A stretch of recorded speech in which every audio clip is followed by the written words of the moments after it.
ओम नमो भगवते वासुदेवाय।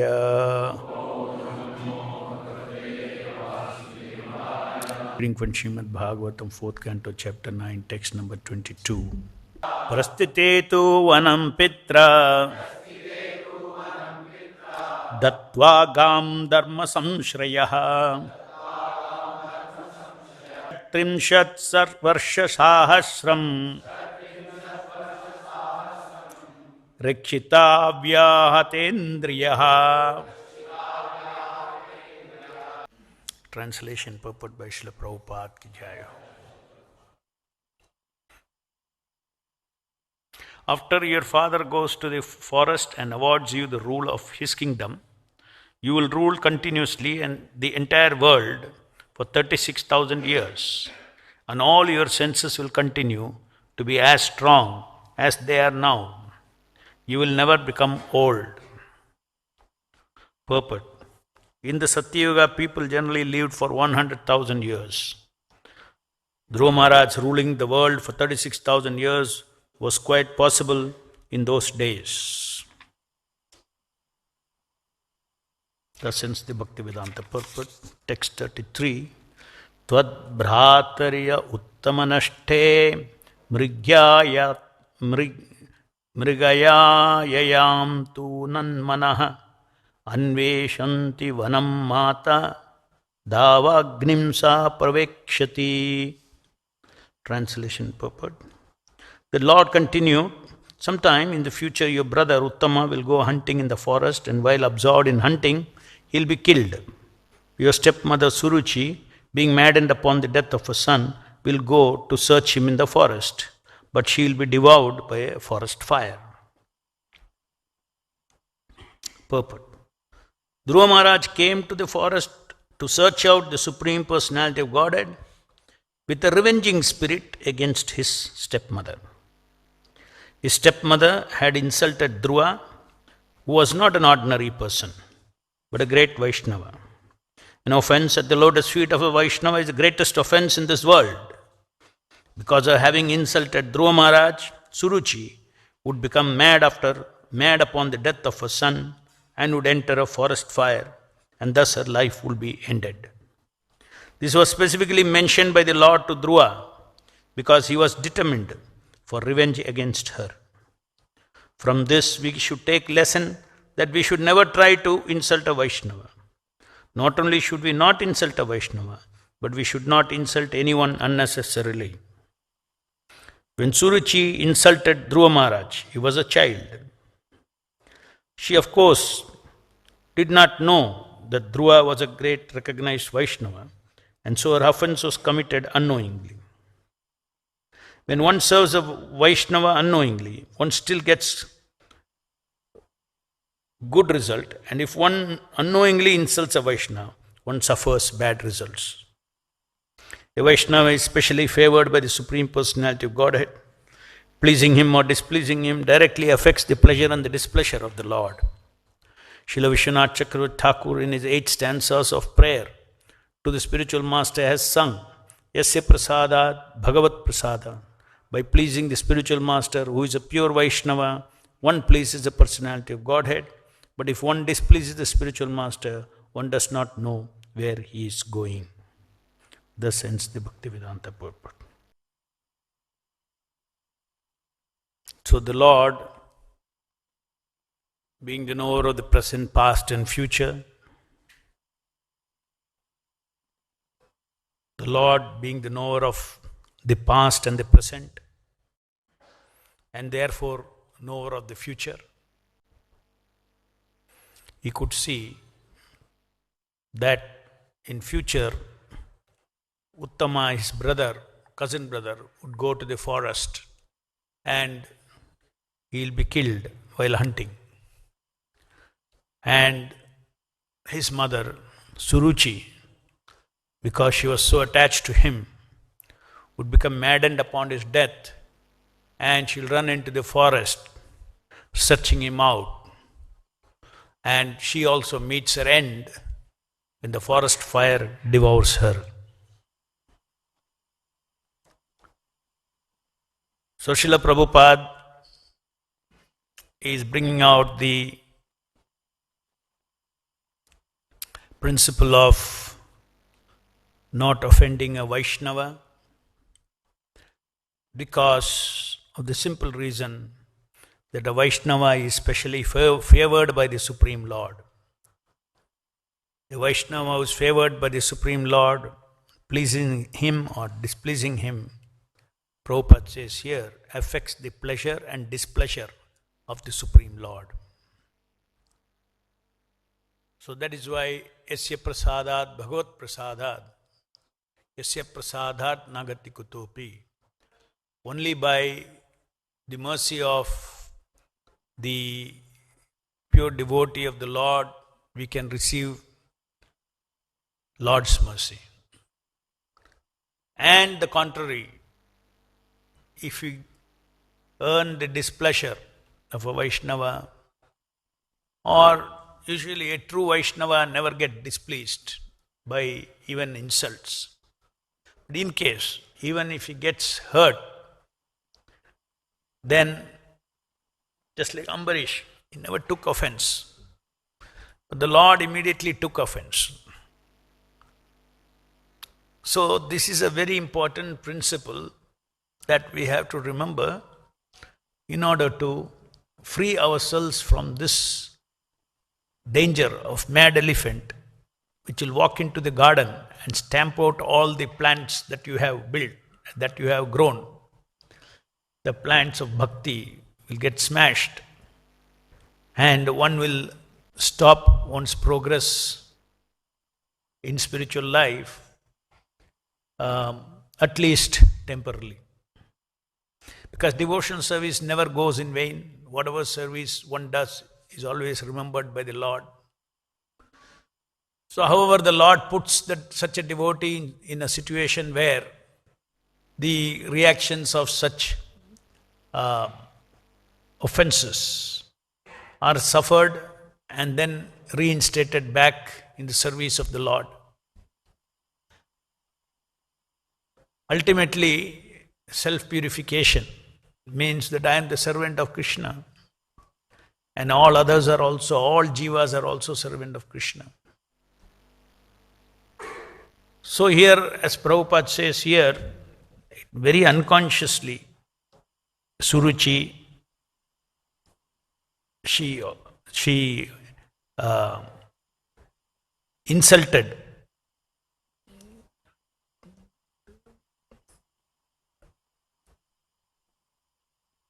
not unconsciously, to some degree, yes, as Prabhupada says here, she of course did not know that Dhruva Maharaj was a great recognized Vaishnava.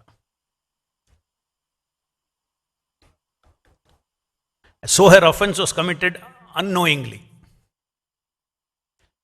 So she did not know who this person is. And therefore she did not offend an ordinary person.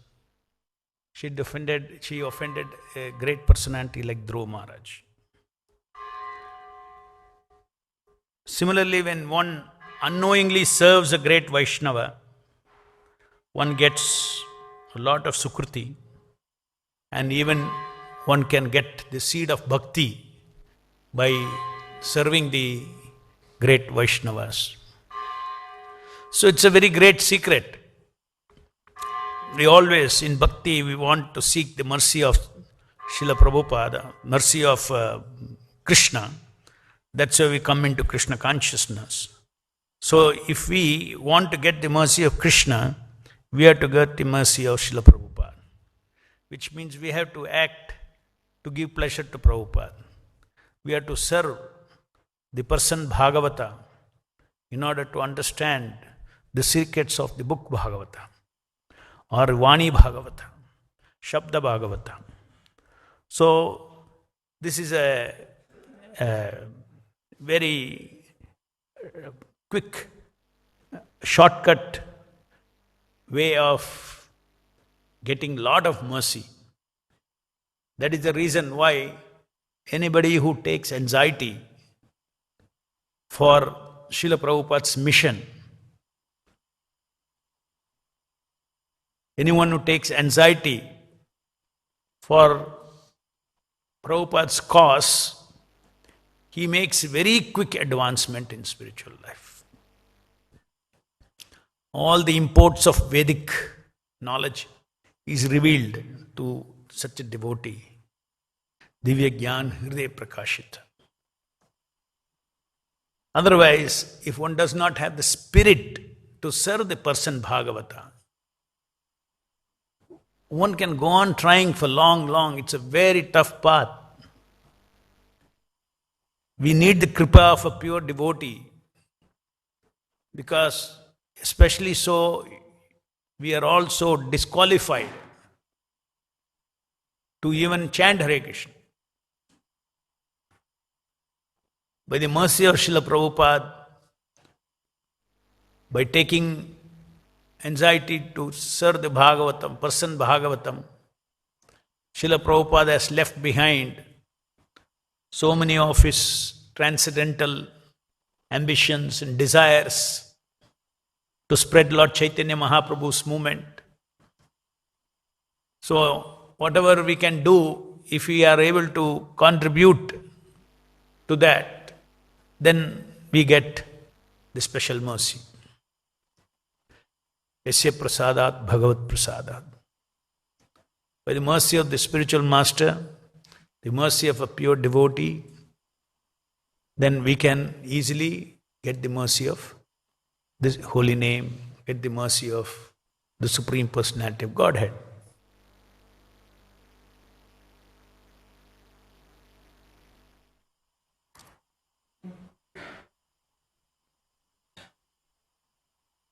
If you are disconnected, in other words, whenever we think of Krishna, we also have to simultaneously think of Srila Prabhupada, because our connection to Krishna is through Srila Prabhupada. One who understands this principle, Yasya prasadat bhagavat prasadat, Yasya prasada nagati kutopi, for him, into his consciousness, this becomes very clear that I have to beg for the mercy of Srila Prabhupada, the pure devotee. By his mercy, I will get all the mercy. Pariprashnena sevaya. One has to seek knowledge from Prabhupada. Transcendental knowledge. The disciple seeks transcendental enlightenment from the spiritual master.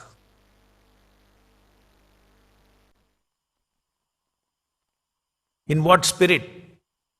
Pariprashnena sevaya. He engages in service of the spiritual master, a pure devotee of the Lord. And then in that spirit, he can read Prabhupada's books with all your questions in your mind. Then all be answered. They'll all be answered.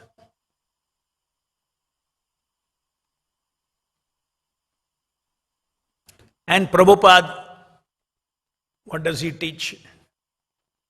As he is teaching here, that one should not insult a Vaishnava. And what to speak of a Vaishnava? Prabhupada says, one should not insult anyone unnecessarily. And if a Vaishnava is insulted, then it will create havoc in one's devotional service.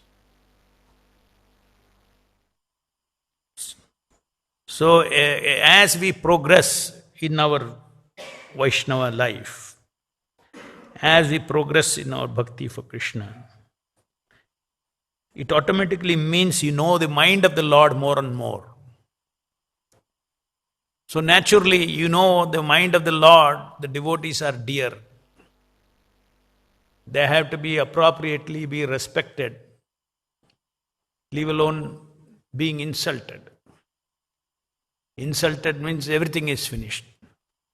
Even that alone is not enough. The only way you can avoid insulting a Vaishnava, is only by positively always respecting a Vaishnava, being very careful. And unconsciously also one should not insult by one's behavior, by one's, just like Dhruva Maharaj. It is an insult in a sense. It's not like the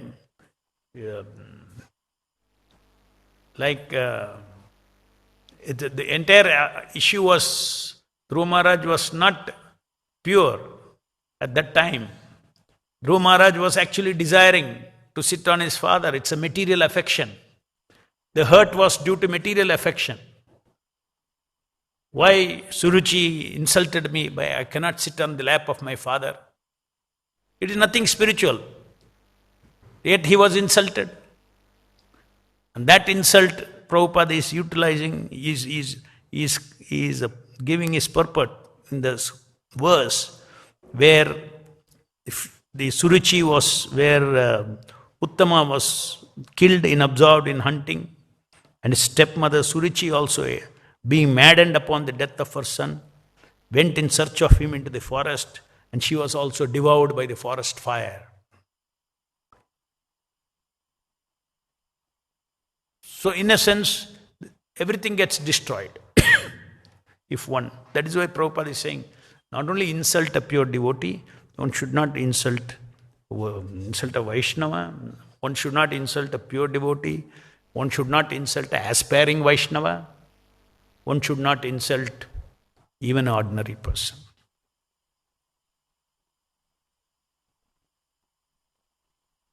Because one sees everybody from the eyes of the Lord. As Prabhupada used to say, if you love me, you love my dog. Like in the material world also like that. I love my dog, you cannot beat my dog. He'd like beating me. So in the same way, the whole Krishna's pleasure is all-inclusive pleasure. God's pleasure is all-inclusive pleasure. You cannot go and simply satisfy his senses while you are displeasing him by hurting his devotees. So nowadays in the Japa seminars, Japa training programs, I say that the progress that we make in our spiritual life not only depends on how nicely you chant the Hare Krishna Mahamantra and hear, how nicely you hear, but also depends on another factor. You may be hearing very nicely or whatever it is. You will see that if you are offending Vaishnavas, then again you will not make progress. So it's a nature. If that nature doesn't change, finding fault always. If you find fault, who is the person who is going to get hurt? Himself. One will not feel peaceful even to hear the holy name afterwards. So two big secrets are there in spiritual life to progress. One is to associate or hear the holy name of the Lord, and the other is not to hurt his devotees. From our actions, we should not hurt anyone.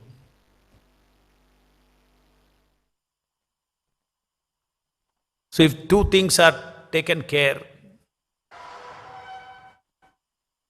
then only there can be progress. Why it is stressed here? Because generally we are all process oriented. Oh, I and my Krishna. I am chanting nicely. No, Krishna is displeased if his devotees are displeased. As I said, Krishna's pleasure is all-inclusive. He will say, no, you don't give me pleasure like this. You are displeasing my part and parcel. What pleasure you want to give me? This is not all-inclusive pleasure.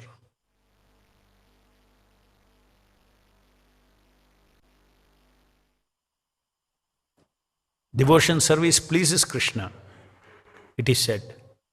The devotion service itself means that it should not be performed by hurting somebody, insulting somebody. So this is a very tough task, and that is exactly why when we live in the community of Vaishnavas, that part, because of our past anarthas, this part of not offending Vaishnavas becomes a tapasya, a self-control. And because of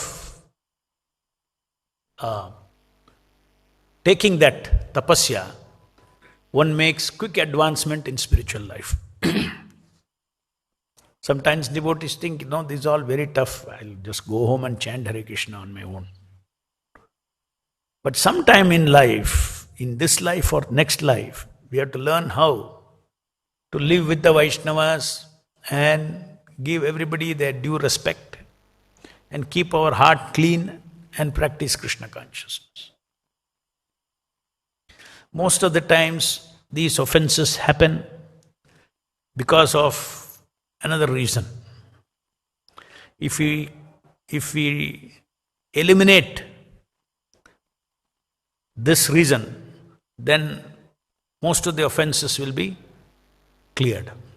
We will not make offenses.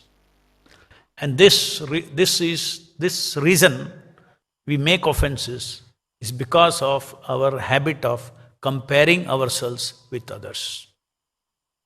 When we compare ourselves with others, then this is a very big disease. This is a karmi disease. The whole karmi world runs upon comparison. Their pleasure is based on comparison. Their happiness is based on comparison. Their satisfaction is based on comparison. Their distress is based on comparison. Their dukkha is based on comparison.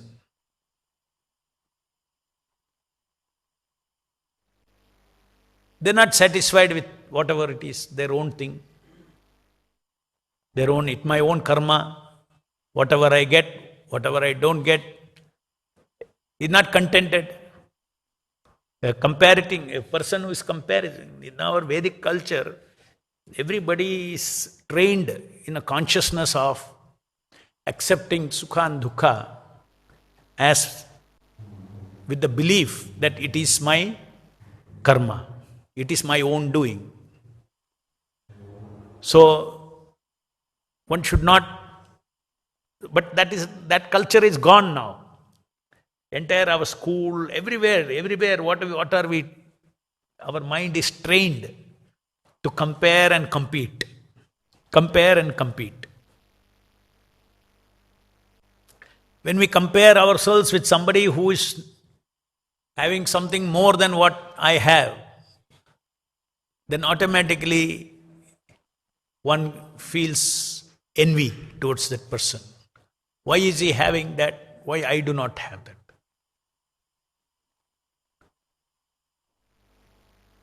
Because in the material world, nothing can be equal. So sometimes devotees also fight for equality. Equality and fairness. These are all very negative paradigms which will make one commit offenses.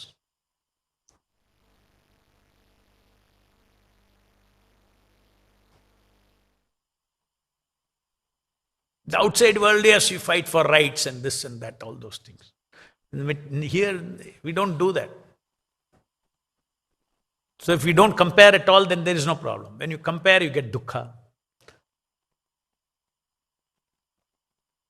So when you compare yourself with somebody who has got something more than you, then you get envy.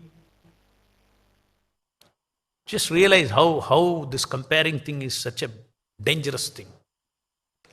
When you compare yourself with somebody who's got less than you, what do you get? Pride. So pride doesn't arise just like that. Behind pride, behind envy, there is a behavior. There is an intellectual behavior of comparing. The person who is comparing will never be peaceful. Never be peaceful. And if you're not peaceful, you cannot chant. Because these two things, pride and envy, will be eating into his heart. And from envy, what comes next? Anger. Because he cannot accept that. How is he having more than I am having? Then his behavior leads towards, doing something to either jealousy comes. He acts in a jealousy way, where he desires in his heart, may this guy fall down.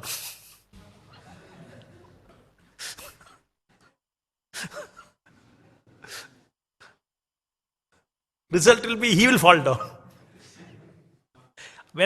As soon as he desires, he is already fallen.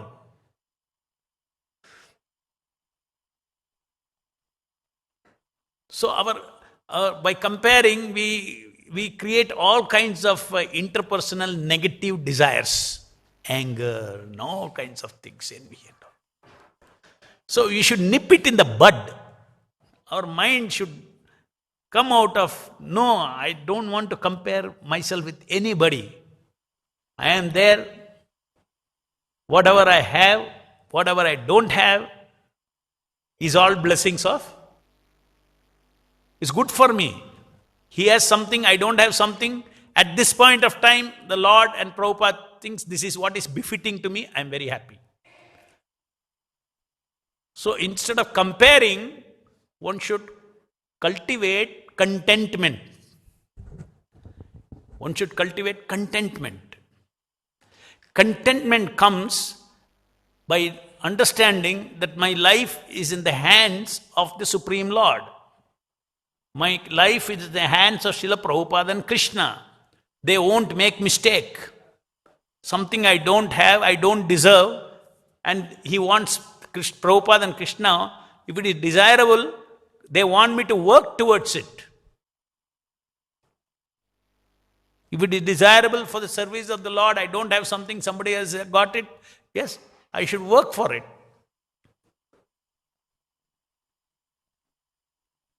Therefore, he has not given me. And I have my own independent. In other words, our life should not be based on anybody who compares. Their life is miserable. Why? Because they are not living their life. They are living a life to get certificate from others. Socially completely entangled. And it's a miserable life. We have to get, Vaishnavas have to get liberated from this comparison. Useless endeavor, waste of time, waste of energy.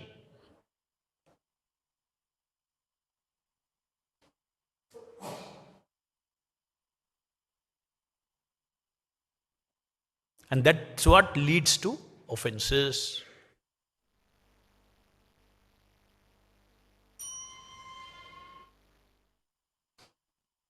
Everybody has to be seen with on their own standing in relationship with, because everybody is owned by the Lord. Every living entity, the owner is the Lord. And the owner is in the heart.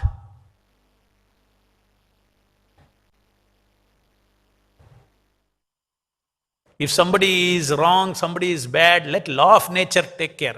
That is God's hands, not my hands. Law of karma is God's hand. That's why even a karmi should not be insulted. If in life, if he is getting insulted, that is the law of karma.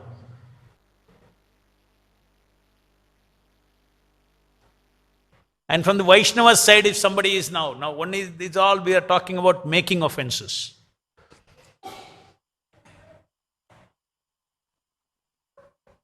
The philosophy of offense is not complete by not making offenses. The philosophy of offense is complete only when you don't take offense also. Making offenses and taking offenses. If somebody offends, then the devotee should take it as it is all due to my karma. Dhruva Maharaj was a small boy. He did not follow that principle. And still the Lord was very much displeased. And the mother Suruchi, they all ended up in destruction. They get destroyed. So the philosophy of taking offense. What is the taking offense? If somebody is offending, it may appear to our intellect. It's not that you don't see as an offense. You have an intelligence. You know this person is insulting you. You cannot close your eyes to that fact. The person is coming with all his vengeance and everything and attacking you. You see that. But the devotee immediately sees that in order not to feel counter-vengeance to that person, he sees the real cause of this is my own past misdeeds. If I did not deserve, this will not come to me. The laws of nature are never failing. Somewhere I have insulted, I am getting this insult back. And he doesn't retaliate. He does his duty. Whatever he has to do. In other words, he doesn't develop counter feelings against the Vaishnavas who are offending, who are insulting. And even great is even, like in the case of Ambarisha, he did not even see that Durvasa Muni was insulting him. In such cases, immediately Lord himself involves. The person is so respectful to Durvasa Muni, he was thinking that I have offended Durvasa Muni.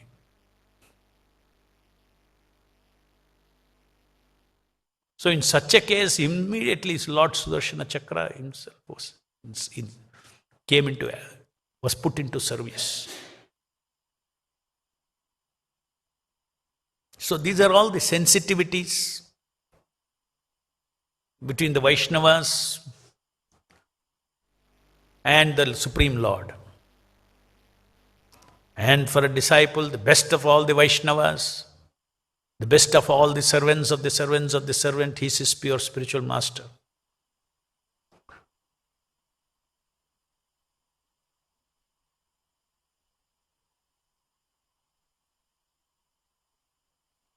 So this is something that we had to practice, not to compare.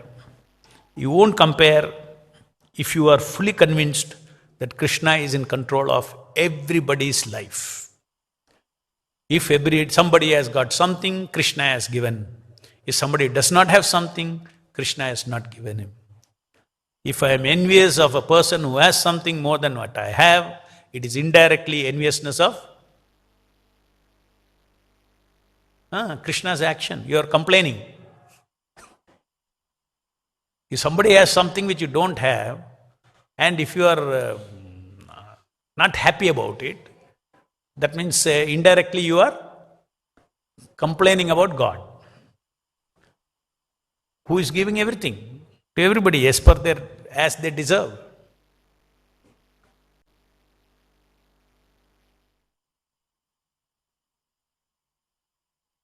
The whole world is running, as you surrender, I reciprocate. Karmis, demons, everybody. Everybody is a part and parcel of Krishna. And Krishna says, as you surrender, I reciprocate. They also surrender to Krishna by not surrendering. Demons also surrender to Krishna by not surrendering. Because they cannot escape. Krishna. Because he is part and parcel of Krishna. Unless part and parcel maintains him, unless part and parcel gives him the strength to become demon, he cannot.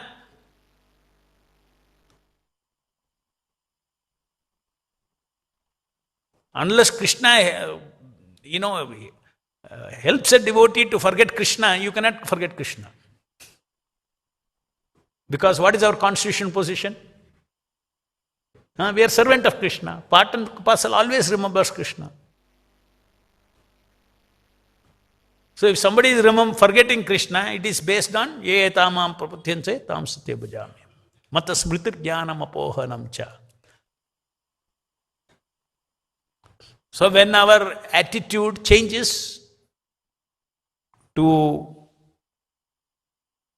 from the I am the enjoyer to the paradigm that I am enjoyed, everybody is enjoyed as a part and parcel by the whole. That paradigm, if it changes, then immediately remembrance of Krishna also is given by the Lord. Devotees always ask this question. Krishna says, Mata smritir jnanam apohanancha. Why doesn't he give me always Krishna consciousness? Your chitta should be ready to accept that. He doesn't want to force it. You have to be fed up of this material world. You have to have realization that there is no pleasure in this material world. Whatever pleasure is there in this material world is a punishment pleasure for those who do not want Krishna conscious pleasure. The pleasure in this material world, love, happiness, pleasure, sense pleasure, they're all traps which deprive us of real absolute happiness, love, pleasure in devotional service, which is of a different quality than this self-centered, all these things. So this self-centered life, the first, we are by giving this false pleasure in this body, Maya traps us into a belief that I am this body. Maya traps us into a belief that other people are their bodies. And then centered around this seed of illusion, the whole material life is built. And our head becomes full of this drama of this material life. We have to come out of this material life, get liberated from this illusion that I am this body. Body is not illusion. I am the body is a illusion. I am not illusion. Body is not the illusion. But my perception that I am the body is illusion. Matter is not illusion. Illusion is about perception. Illusion is not about things. So I am not this body. That illusion is a seed of this entire material existence. And because I am the body, identify myself with my body, therefore bodily distress, bodily sukha, dukkha, pleasure, all plain, everything, pain is all my pleasure, my pain, etc.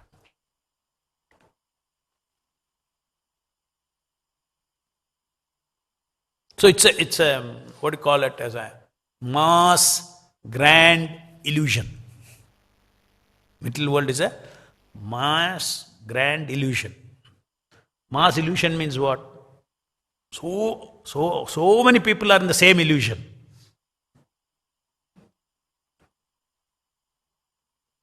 Out of that, one or two people come out. Hey, this is an illusion.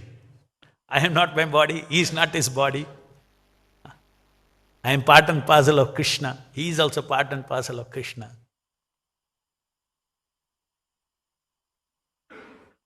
By the mercy of Guru, Yasya Prasadat, Bhagavad Prasadat, they can come out of it. And coming out of it means, that is why coming out of it is not only knowledge. If we don't free ourselves from sense gratification, sense gratificatory pleasures are like poison that is injected into the soul, which puts the soul into sleep. We are feeding poison.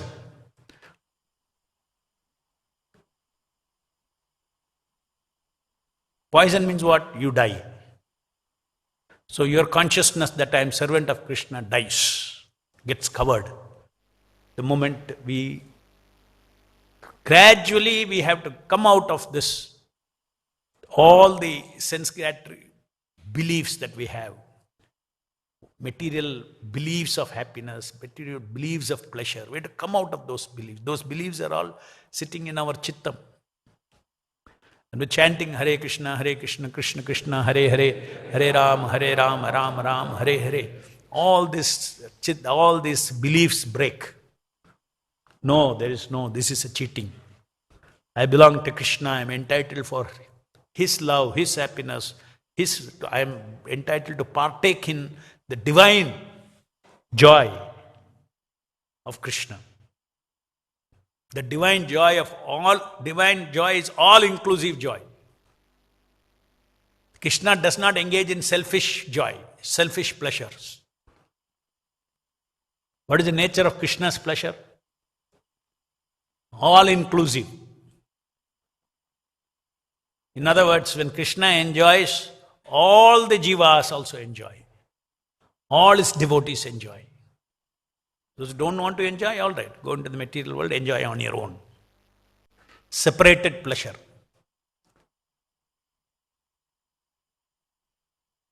People who don't understand Krishna's all-inclusive nature of his pleasure and love, they become envious. They say, why I should serve Krishna? Why I should please him? What is this? Everybody should please him. Because they don't understand that he is God. And his pleasure is all-inclusive. So much so that God is always seeking the pleasure of his devotees.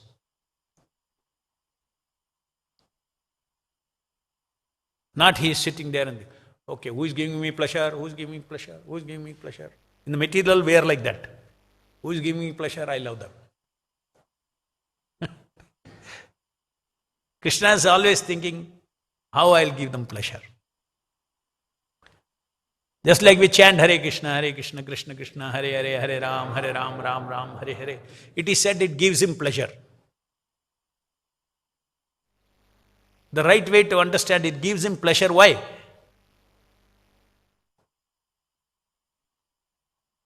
It makes him happy for me.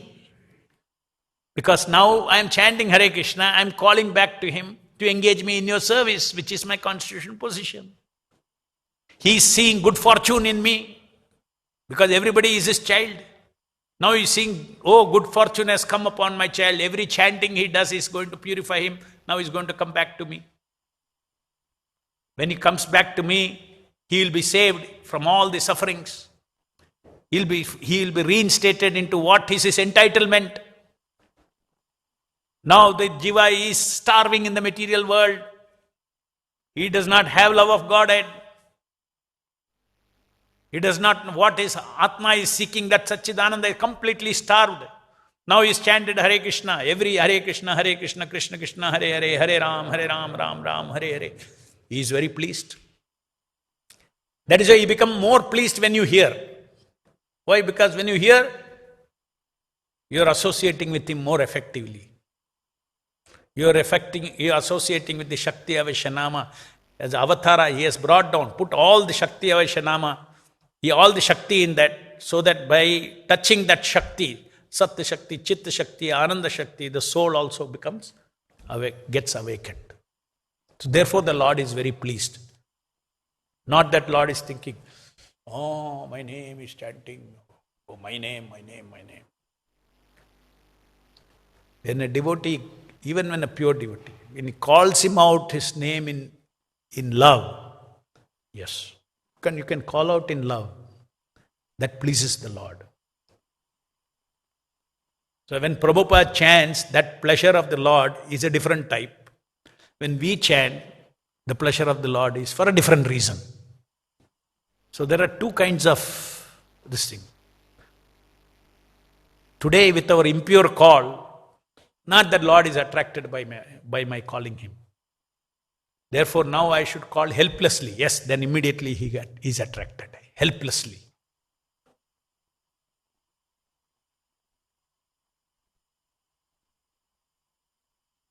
Any questions?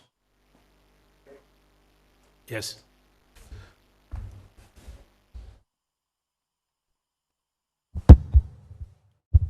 Hare Krishna, Prabhu.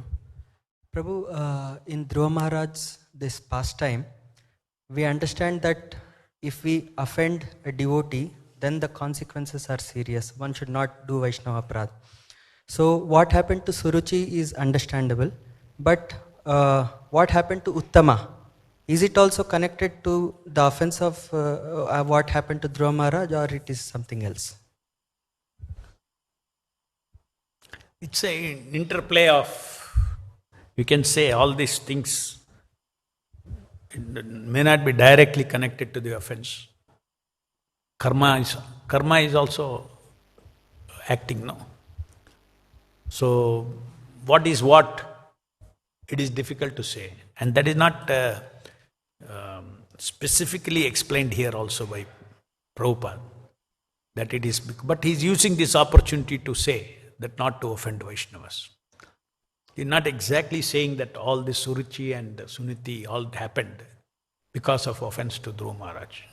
But at the same time, Prabhupada is saying that from the context, from the purport, we can understand that Prabhupada is saying that yes, he was a great personality, they insulted him. Because he used the word insult, not only offense, insulted. Therefore, we should not insult anybody, etc. So, taking a lesson from that. So, exactly, it's a good question. Because he did not do any mistake, Uttama. So, it may not be due to his offense. Suruchi, yes, directly. And she also directly, and Prabhupada is qualifying unknowingly. She didn't know that it's a Vaishnava. All these also, Dhruva Maharaj, maybe in this life he's a boy and all this, but there must be history for him, no? He must be a Vaishnava. Otherwise, suddenly he cannot go after Vishnu. Suddenly he cannot develop faith. As soon as the mother says, go to Vishnu, yes, I'll go. Sukriti, so much, or he must be a Vaishnava, previous life. Any other question?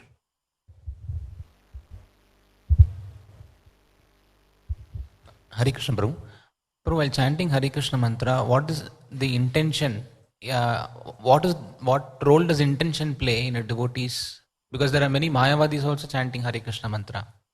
So intention is important if somebody has less intention of pleasing Krishna. So what is the effect and? Different effects. As you understand that Hare Krishna Mahamantra is Krishna himself. So anybody who approaches Krishna, what is your law? Ye etamam prapadyante tams bhajami. You want Brahman realization, you will get from Hare Krishna Mahamantra. If you have faith, if a Mayavadi has faith, and he chants Hare Krishna Mahamantra, his intention is Brahman realization. He will get Brahman realization. As long as there is no offense.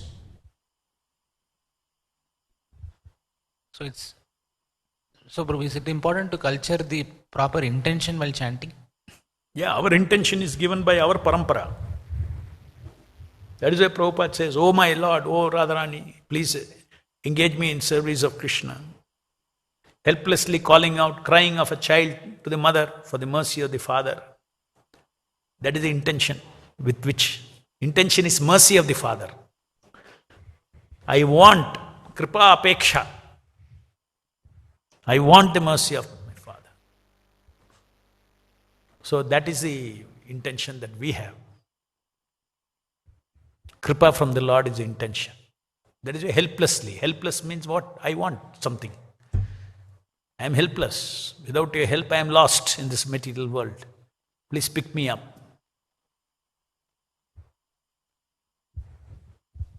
Any other? Next. One more question.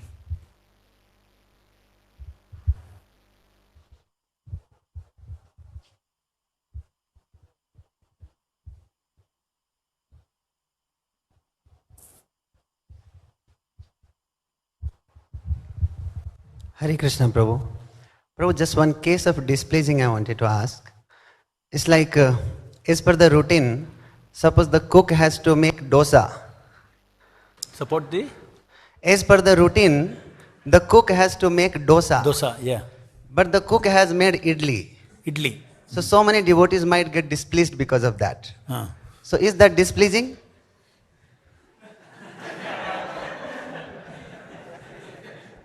He must have made dosa because it pleases many others. So, whom will he please? So, if he is doing the duty, suppose his authority has told, make idli, and he make dosas, then there is gadbad. So, if somebody has been authorized to do something, when he does that, if somebody get displeased, that is not that if that displeasing that displeasure is a Vaishnava offense, it doesn't go to the cook, it goes to the person who authorized.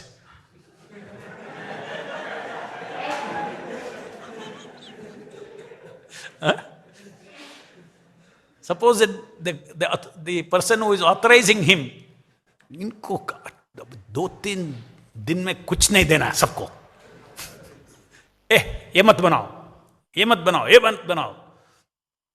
So if he says with that and he follows that, then the offense is for the person who authorized it. So the way to save oneself or to ascertain whether it is offense or not, it doesn't end there. You have to see the chain, who has authorized. Because we are living in a community of Vaishnavas. And if we don't do what we are told, that can become an offense.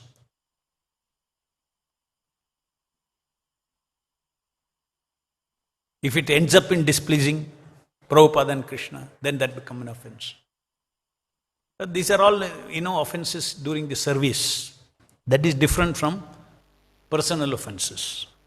As I said, envy, pride. There are actions that come from that. That becomes, that's what we have to caution ourselves against.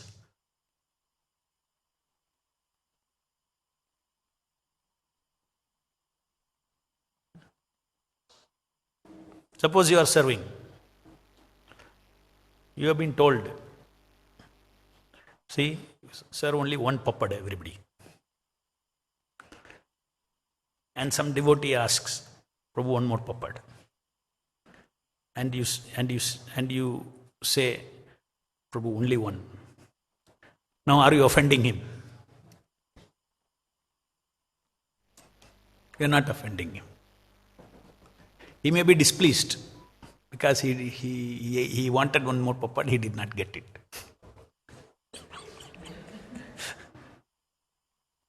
So most of the time what we have to, if we are following what has been told, if at all there is an offense, suppose, it amounts to some offense, that offense will be taken has to be taken by the person who told, give only one papad.